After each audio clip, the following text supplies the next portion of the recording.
ഇത് ഈ അസംസ്കൃത വസ്തുക്കളൊക്കെ പിന്നെ ചകിരിയുടെ ദൗർലഭ്യമാണ് ഒന്നാമത്തെ പ്രശ്നം. തൊണ്ട് പിന്നെ അന്യ സംസ്ഥാനത്ത് നിന്ന് വരണം. ഇവിടെ കൊണ്ടുവന്ന് നിരവധി പ്രോസസ്സിലൂടെയാണ് ഈ ഉൽപ്പന്നം ഉണ്ടാക്കിയെടുക്കുന്നത്.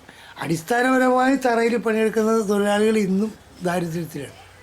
കാര്യം മര്യാദക്കുള്ള കൂലി കിട്ടുന്നില്ല, ശരിയായ ഓർഡറില്ല. ഉള്ള പണി ചെയ്തു കൊടുത്താൽ കൃത്യമായിട്ട് അതിൻ്റെ വിപണനം നടക്കുന്നില്ല.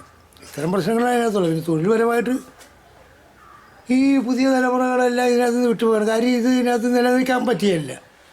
പുതിയ മേഖലകളിൽ ഒരുപാട് സാധ്യതകളൊക്കെ ഉണ്ട് ഇതിനകത്ത്.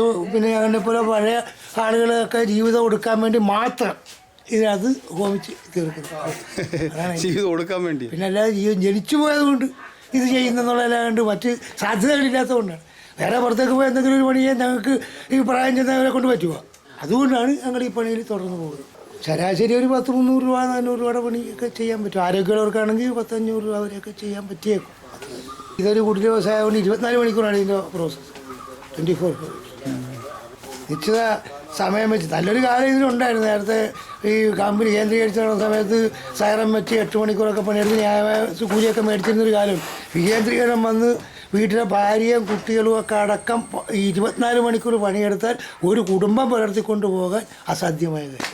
അതുകൊണ്ട് ചോരനീതിയുള്ള ചെറുപ്പക്കാരെല്ലാം മറ്റ് കൺസ്ട്രക്ഷൻ പിന്നെ മറ്റ് മേഖലകളിലേക്കൊക്കെ ചൂടുമാറി. കുറേ ഇതുപോലെ ഞങ്ങളെപ്പോലെ പ്രായാധിക്യം വന്ന ആളുകൾ ഈ പരമ്പരാഗത വ്യവസായം എന്നുള്ള നിലയിൽ മറ്റു മാർഗ്ഗം ഇല്ലാത്തത് കൊണ്ട് ഇതിൻ്റെ കൂടെ കഴിഞ്ഞു പോകും. അതാണ് ഇന്നത്തെ വ്യവസായത്തിൻ്റെ തൊഴിലാളികളെ സംബന്ധിച്ചുള്ള പ്രശ്നം. ആരും അങ്ങനെ ഒന്നും വരച്ചില്ല, വാഗ്ദാനമല്ലാണ്ട്. അങ്ങനെയാണെങ്കിൽ കേന്ദ്രീകൃത മേഖലയിലെ പിന്നെ 3 വലിയ മേജർ ഫാക്ടറി ഉണ്ടാക്കിയിട്ട് മുഴുവൻ തൊഴിലാളികളെ പുനഃസംഘടിപ്പിക്കുമെന്നും പറഞ്ഞ് ഇടതുപക്ഷ അടക്കം മുദ്രാവാക്യം മുടക്കിയ ഒരു കാര്യമില്ല. കുറച്ച് പൈസ ആണ്ടുകാലം കൊടുക്കും. അത് കയർപോടി ഈ കഴിഞ്ഞിടയ്ക്ക് ഏതാണ്ട് 314 കോടി അവരെ കൊടുത്തു. കയർ വ്യവസായമായിട്ട് ബന്ധമില്ലാത്ത മുഴുവൻ CBI മുഴുവൻ കാശ് മേടിച്ചിട്ടുണ്ട്. ഒരു പൈസ ഇവിടെ ഒരു കയർ കുടുംബമാണ്, ഇവിടെ കിട്ടിയില്ല കാശ്.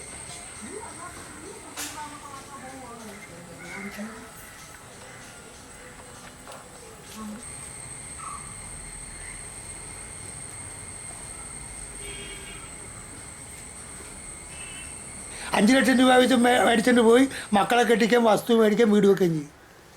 ഒരു പൈസ അടിസ്ഥാന വർഗത്തിന് കിട്ടിയില്ല. 1000 കോടി രൂപ അടിസ്ഥാന വർഗത്തിനെ കണ്ടുപിടിച്ച് കൊടുക്കാൻ ഇന്ത്യ ഗവൺമെൻറ് തയ്യാറാകുമെങ്കിൽ അമ്പലപ്പുഴ ചേർത്തല താലൂക്കിൽ ഈ വ്യവസായം രക്ഷപ്പെടാൻ സാധ്യതയുണ്ട്. പക്ഷേ ഇത് കിട്ടേണ്ട എൻ്റെ കൈ കിട്ടണം. കുറച്ച് കൂടി ഉദ്യോഗസ്ഥരും രാഷ്ട്രീയക്കാരും കൂടി പങ്കിട്ടെടുക്കും. ഇന്നത്തെ പേപ്പറിൽ ഒരു ന്യൂസ് കിടപ്പുണ്ടല്ലോ, ഈ പങ്കിട്ടെടുക്കണം നിർത്താൻ വേണ്ടിയിട്ട് ഒരു ന്യൂസ്. അതൊന്നും ഒഴിവാക്കിക്കൊണ്ട് നേരിട്ട് ഒരു സർവേ നടത്തിയതിൻ്റെ യഥാർത്ഥ ഉപഭോക്താവ് ആരാണെന്ന് കണ്ടുപിടിച്ചിട്ട് ആ ഉപഭോക്താവിന് ഈ ഇന്ത്യ ഗവൺമെൻറ്റിൻ്റെ സ്കീമിൽ പെടുത്തിയിട്ട് അവർക്ക് വീട്ടിൽ കൊടുക്കണം ഈ കാശ്. കാര്യം ഇവർ അവകാശം മേടിച്ചെടുക്കാൻ കെൽപ്പില്ലാത്തവരാണ്. അവരുടെ വീട്ടിൽ ഈ കാശ് കൊടുത്ത് അവരെ പുനരുദ്ധരിക്കുന്ന പദ്ധതി ഉണ്ടാക്കണം. അതിനൊരു 1000 കോടി രൂപയെങ്കിലും, ഇപ്പോൾ 314 കോടി മാറ്റി വെച്ചില്ല, ഒരു 1000 കോടി രൂപയുടെ ഒരു ഫണ്ട് ഉണ്ടാക്കി ഇതിൻ്റെ അടിസ്ഥാന സർവേ നടത്തി ഇതിൻ്റെ യഥാർത്ഥ അവകാശികളുടെ വീട്ടിൽ ഈ കാശ് എത്തിച്ചു കൊടുക്കും. അങ്ങനെയുണ്ടെങ്കിൽ വ്യവസായം. ഈ പണി ചെയ്യുന്നുണ്ട്. ആരോഗ്യ പ്രശ്നം എന്തോ? ആരോഗ്യ പ്രശ്നമേ ഉള്ളൂ. ഈ കയറിൻ്റെ പൊടിയിൽ നിന്ന് ആസ്മയും ക്ഷയരോഗത്തിൻ്റെ അടിസ്ഥാന ബേസ് ചെയ്താണ്. ചകിരിക്കൊരു പൊടിയുണ്ട്. അത് തന്നെയാണ് പിന്നെ വൃത്തിഹീനമായ ചുറ്റുപാടിൽ നിന്നാണ് ഈ ജോലി ചെയ്യുന്നത്. ഇപ്പോൾ മീൻ ഫാക്ടറി ചെന്നാൽ വേറെ ഏതെങ്കിലും പണിയെടുക്കുന്ന സ്ഥലത്തൊക്കെ ചെയ്യുകയാണെങ്കിൽ അതിനൊരു ISI ഒരു സ്റ്റാൻഡേർഡൈസ് ചെയ്തിട്ടുണ്ട്. ഇതിന് സ്റ്റാൻഡേർഡൈസ് ഇല്ല. കത്തിപ്പടലും പിന്നെ കൈതപ്പടലും ഒക്കെ വെച്ച് ഒരു തറ ഉണ്ടാക്കിയത്. അവിടെ വൃത്തിഹീനമായ ചുറ്റുപാടി പണിയെടുക്കുന്നവന് ആ വൃത്തികിട്ട അതിൻ്റെ ചുറ്റുപാടി എന്ന് പറയുന്നത് എല്ലാ രോഗമുണ്ട്. ആസ്മ മുഖ്യം. പണ്ട് TB ആയിരുന്നു. അത് TB ഇപ്പോൾ പരിഷ്കരിച്ച ആസ്മയായിരുന്നു. അപ്പോൾ ഇതാണ് അതിൻ്റെ പ്രശ്നം. കയർ ബോർഡ് വഴി കൊടുക്കുന്ന സ്കീം യഥാർത്ഥത്തിൽ ഇതിൻ്റെ യഥാർത്ഥ അവകാശികളുടെ കയ്യിൽ കിട്ടുന്നില്ല. മറ്റെല്ലാ സബ്സിഡിയും പോലെ തന്നെ ഇതും അതിന് പരിഹാരം കഴിയണമെങ്കിൽ ഈ വ്യവസായത്തിനെ പുനഃ സൃഷ്ടിക്കാൻ ഒത്തിരി സാധ്യതകളുണ്ട്. ഇതെല്ലാം പുതിയതറിയല്ലേ? ഇത് തന്നെ ഇതിനകത്ത് പെട്ട 10-75 രൂപ കൊടുത്ത് അവർ തന്നെ കൊണ്ടുവന്നിട്ട് ഇത് കൊണ്ടാണ്. അത് കണ്ടില്ലേ, ഇതാണ് ഇത്. പിന്നെ ഒരു 30-40 വർഷത്തിന് മുമ്പ് ഇതിനകത്ത് അടിസ്ഥാനപരമായിട്ട് ചെയ്തതാണ്. വിദ്യാഭ്യാസ ലോൺ എടുത്ത് ആണ് ഈ തൊഴിലില്ലായ്മക്ക് 35,000 രൂപ ലോൺ കൊടുക്കുമായിരുന്നു. അന്നാണ് ഈ ഇതിൻ്റെ ഉടമക്കാർ തറയെടുത്ത് ലോൺ എടുത്തിട്ടത്. അത് എൻ്റെ പരിവം കണ്ട. ഇപ്പം ഇത് വീട്ടിൽ കൊടുത്തതുകൊണ്ട് ഇവിടെയുണ്ട്. ഇവിടെ 5-6 തൊഴിലാളികൾ പണിയെടുക്കുന്നുണ്ട്. അവർക്ക് ഇവിടെ ഇച്ചിരി കൂടി മെച്ചപ്പെട്ട രീതി ഒരു ഫ്ലോറൊക്കെ ഉണ്ട്. അങ്ങനെ പണിയെടുക്കാൻ പറ്റുന്നുണ്ട്. ഈ 5 ലക്ഷം രൂപ ഇവിടെ കൊടുത്തിരുന്നെങ്കിൽ ഇതിനേക്കാൾ മെച്ചപ്പെട്ട രീതി ഇവർക്ക് പണിയെടുക്കാൻ പറ്റുമായിരുന്നു. ഇയാൾ അവകാശപ്പെടായിരുന്നുകൊണ്ടാണ് ഇയാൾക്ക് ഇത് കൊടുക്കാഞ്ഞത്. പക്ഷേ യഥാർത്ഥ അവകാശി ഇയാളാണ്. ഇതേപോലെ തന്നെ ഈ പരിസരത്ത് മറ്റാളുകളുണ്ട് ഇതെടുത്തിട്ട് ഒന്നും ചെയ്യാത്ത ആളുകളുണ്ട് കയർ വ്യവസായത്തിന് വേണ്ടിയിട്ട്. അപ്പോൾ ഇത് യഥാർത്ഥ അവകാശികൾക്ക് കിട്ടണം ഈ പൈസ, എന്നാലും ഈ കയർ വ്യവസായത്തിന് അതിൻ്റെ ഗുണം കിട്ടുന്നത്. ഇത് അവകാശികൾക്കല്ലല്ലോ കിട്ടുന്നത്. കയർ ബോർഡ് വഴി ഇരിക്കുന്ന സെക്രട്ടറിയുടെ ആളുകളില്ലെങ്കിൽ അവിടുത്തെ ഉദ്യോഗസ്ഥന്മാരുടെ ആളുകൾ 1-2 ലോൺ, രാഷ്ട്രീയക്കാർ 1-2 ലോൺ സംഘടിപ്പിച്ച് 5 ലക്ഷം ഇത്തിരി 10 ലക്ഷം ഒരു വീട്ടിൽ മേടിച്ചത്. അങ്ങനെയുള്ള പ്രശ്നങ്ങൾ, അതിനാണ് പരിഹാരം കാണുന്നത്. ഇത് ഒത്തിരി ഈ തൊണ്ടിൽ നിന്ന് തെങ്ങ് വെള്ളക്കായിട്ടുള്ള ഇത് വെട്ടി ഉണ്ടാകുന്നത്. അത് കഴിഞ്ഞ് തേങ്ങയായി ചകിരിനാരായി ഒരു 100 കൂട്ടം പ്രോസസ്സിലൂടെയാണ് ഇത് ഉൽപ്പന്നമായി മാറുന്നത്. ഈ തെങ്ങ് വെച്ച് ആദ്യമേ തെങ്ങിടെ ഉണ്ടാക്കാൻ ഡാറാ ഇസ്മയിൽ കൂടി ഇവിടെ ഈ യൂണിറ്റ് ഉണ്ടാക്കി 150 കൊല്ലത്തിന് ഉണ്ടാക്കിയപ്പോൾ ആദ്യമേ കൽക്കട്ട കേന്ദ്രീകരിച്ചാണ് ഈ ധാര എന്നുള്ള സാഹിബ് ഇത് വ്യവസായം നടത്തിയത്. ധാര ഇസ്മയിൽ എന്ന ആളുമായിട്ട് ചേർന്ന് ധാരാ ഇസ്മയിൽ അങ്ങനെ കൽക്കട്ടയിരുന്നവർ ഇങ്ങോട്ട് പറിച്ചു മാറ്റിയപ്പോൾ ആദ്യം ചെയ്തത് 5 തെങ്ങ് ആറാട്ടുപുഴ പ്രദേശങ്ങളിൽ ചെന്നിട്ട് ചതുപ്പ് കീറി തൈ വെപ്പിക്കണി തെങ്ങ് വെച്ച്.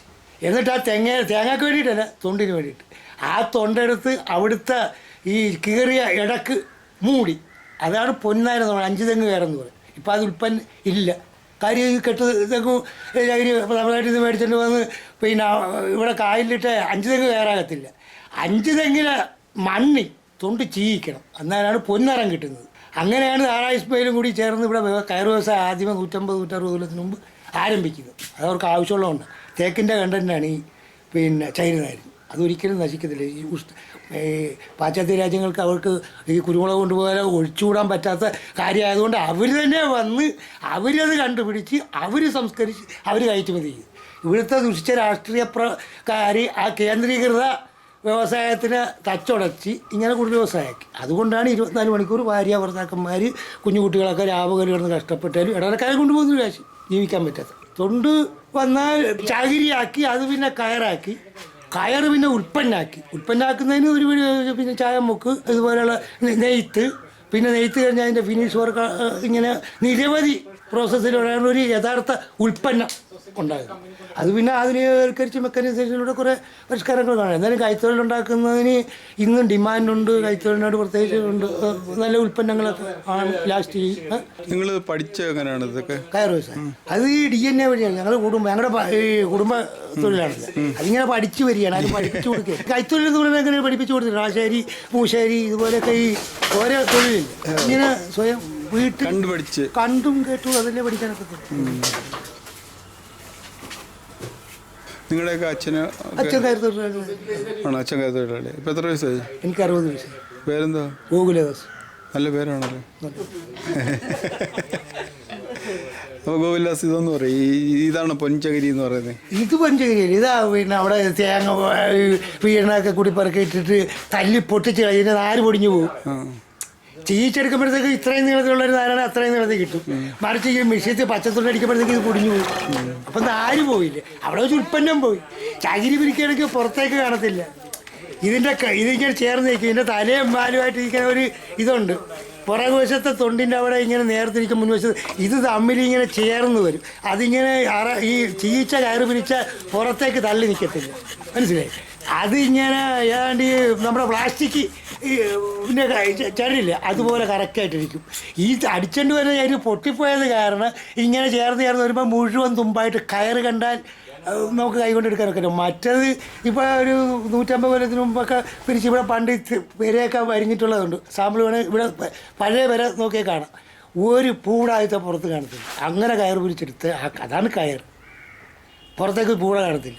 ഇപ്പോഴുള്ള ഈ പുതിയ കെട്ടിടങ്ങളിലൊക്കെ ഈ ഉൽപ്പന്നം ഇടാൻ പറ്റുന്നത് കാര്യം ഇത് മുഴുവൻ മീശയായിട്ട് ഇങ്ങനെ പൊടിഞ്ഞ നാര് കൊണ്ട് ഇത്രയും നീളമുള്ള നാര് ഈ ഇതിനകത്ത് അടിച്ചു വരുമ്പോഴത്തേക്ക് 4-5 കഷ്ണമായിട്ട് പൊടിഞ്ഞു പോകും. അതുകൊണ്ട് കയർ പിരിക്കുമ്പോഴത്തേക്ക് ഈ ജോയിൻ്റ് എല്ലാം കൂടി പുറത്തേക്ക് തള്ളി നിൽക്കും. അന്നേരം ഭയങ്കര പൂടായിരിക്കും. കയറിന് മേനി കാണത്തില്ല. പണ്ട് പിരിച്ചിരുന്ന കയറ് മേനിയായിരിക്കും. കാര്യം പുറത്തേക്ക് തള്ളി നിൽക്കത്തില്ല. ഇത് കയറ് കൊണ്ട് അതിൻ്റെ പാവം ഉണ്ടാക്കിയിട്ട് ഇത് പിന്നെ അതിൻ്റെ അഴുക്കെല്ലാം കളഞ്ഞ് പിന്നെ കഴുകി ക്ലീൻ ചെയ്തിട്ട് അടിച്ച് നല്ല വൃത്തിയാക്കി എടുക്കും. കൈ കൊണ്ടും മിഷ്യത്തിലും ഒക്കെ അടിക്കും.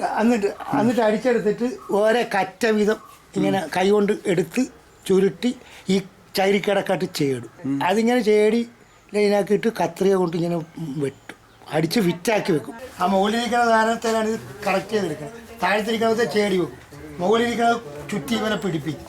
പിന്നെ നല്ല ബലത്തെ ഇത് മുറുക്കി വെച്ച് കഴിയുമ്പോൾ ഇത് ഈ കിടക്കുന്ന സാധനം കൊണ്ട് ചട്ടമെന്ന് പറയാം, അതുകൊണ്ട് അടിച്ചുറപ്പിക്കും. അങ്ങനെ ഉറച്ചു കഴിഞ്ഞാൽ പിന്നെ ഇവൻ അനങ്ങത്തി. ഇതിങ്ങനെ വെക്കുകയാണെങ്കിൽ ഒരാളിന് 10 രൂപയുടെ പണി ചെയ്യാനൊക്കത്തുള്ളൂ. ഇതിങ്ങനെ നിർത്താതെ ഏടിക്കൊണ്ടിരിക്കും. അങ്ങനെ ചെയ്തെങ്കിൽ മാത്രമേ ഒരു 200-300 രൂപ ഒപ്പിച്ചെടുക്കാനൊക്കത്തുള്ളൂ. നിങ്ങൾക്ക് ഇതിന്റെ കാശ് എങ്ങനെ, എത്ര മണിക്കൂർ ചെയ്യുന്നതിനാണോ? സംഘവും സഭയും ഞങ്ങൾ പീസ് വർക്ക് അല്ലേ? അല്ലല്ല, സ്ക്വയർ അളവിനാണ്. അപ്പൊ അത്രയും സ്പീഡ് ചെയ്ത് കഴിഞ്ഞാൽ അത്രയും കാശ്. ഇങ്ങനെ ചേടുമ്പോൾ വരുന്ന പൊടി എത്ര ക്ലീൻ ചെയ്താലും പോകത്തില്ല. ഇത് നേരെ ശിരസ്, മൂക്ക് വഴി ശിരസിലാണ് പോകും. അങ്ങനെയാണ് ഈ ആസ്മയും ക്ഷയരോഗവും ഉണ്ട്. മിക്കവാറും ഞങ്ങളുടെ പൂർവികന്മാരൊക്കെ ക്ഷയരോഗം വന്നാൽ മതി. കയർ വ്യവസായത്തിൽ ആണ് കമ്മ്യൂണിസം കിളുത്ത എന്നൊരു തെറ്റിദ്ധാരണ ശരിയായൊരു തെറ്റാണെങ്കിൽ ശരിയായ ഒരു ധാരണ. അപ്പോ ഈ കമ്മ്യൂണിസത്തിനെ നശിപ്പിക്കണമെങ്കിൽ കയർ വ്യവസായത്തിനെ നശിപ്പിക്കും. നെഹ്റു അടക്കം EMSന്റെ മന്ത്രിസഭ 57-ലല്ലേ ഉണ്ടായത്. അതിനു മുമ്പ് വാവേ എന്ന് പറയും ഒരാളുടെ നേതൃത്വത്തിൽ ലേബർ അസോസിയേഷൻ ഉണ്ടായിരുന്നു. അത് കഴിഞ്ഞ് കമ്മ്യൂണിസ്റ്റ് പാർട്ടി കൃഷ്ണപിള്ളയുടെ നേതൃത്വത്തിൽ ഇവിടെ പച്ചപിടിക്കുന്ന സമയത്ത് കയർ വ്യവസായ തൊഴിലാളിയാണ് അടിസ്ഥാനപരമായിട്ട് ഉപയോഗിച്ചത്. അപ്പോൾ കമ്മ്യൂണിസം പച്ചപിടിച്ച നെഹ്റുവിൻ്റെ മന്ത്രിസഭ കടക്കാതെ ലോകത്തിന് തന്നെ ഭീഷണിയാകുമെന്നുള്ളൊരു ധാരണ അന്നത്തെ ബൂർഷ്വാ ഭരണാധികാരി വർഗത്തിൻ്റെ തലയിൽ ഉദിച്ച് അതിന് പരിഹാരം എന്നുള്ള നിലയിലാണ് കയർ വ്യവസായത്തിനെ തകർത്താൽ ഇതിനൊരു പരിഹാരമാകുമെന്ന് അവർ തെറ്റിദ്ധരിച്ചു. അങ്ങനെയാണ് കയർ വ്യവസായത്തിനെ യഥാർത്ഥത്തിൽ തകർത്തത്.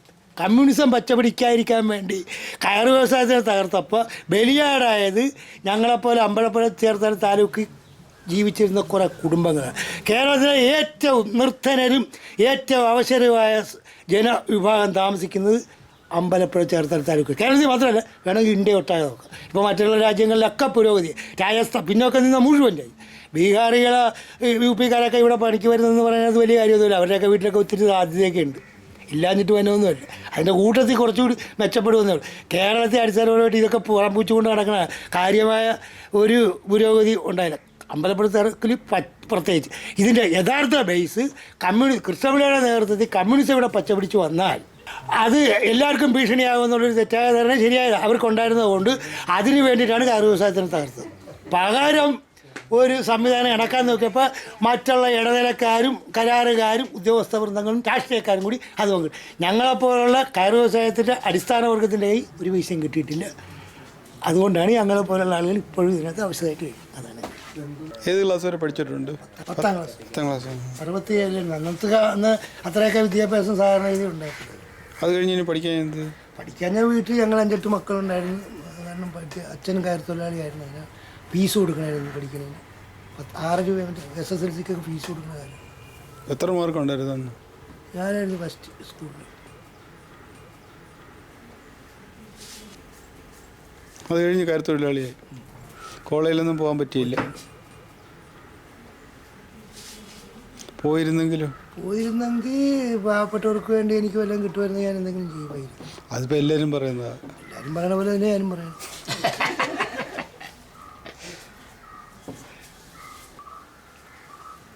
കുടുംബമൊക്കെ? ഒരു കുട്ടിയുണ്ട്. എന്ത് ചെയ്യുന്നു? ഒരു ചെറിയ പണിക്ക് പോകുന്നത്. അവനും? അല്ല, പെൺകുട്ടിയാണ്. ആ കുട്ടിയെ പഠിപ്പിക്കുന്നില്ലേ? പഠിച്ച് ഇന്നത്തെ വിദ്യാഭ്യാസത്തിനനുസരിച്ച് ചെറിയ വിദ്യാഭ്യാസമൊക്കെ കൊടുത്തു. M.Com വരെ പഠിച്ചു. M.Com വരെ. എന്നിട്ട് ഇപ്പോൾ ഒരു ആശുപത്രി ക്ലർക്ക് പണിക്ക് പോകും.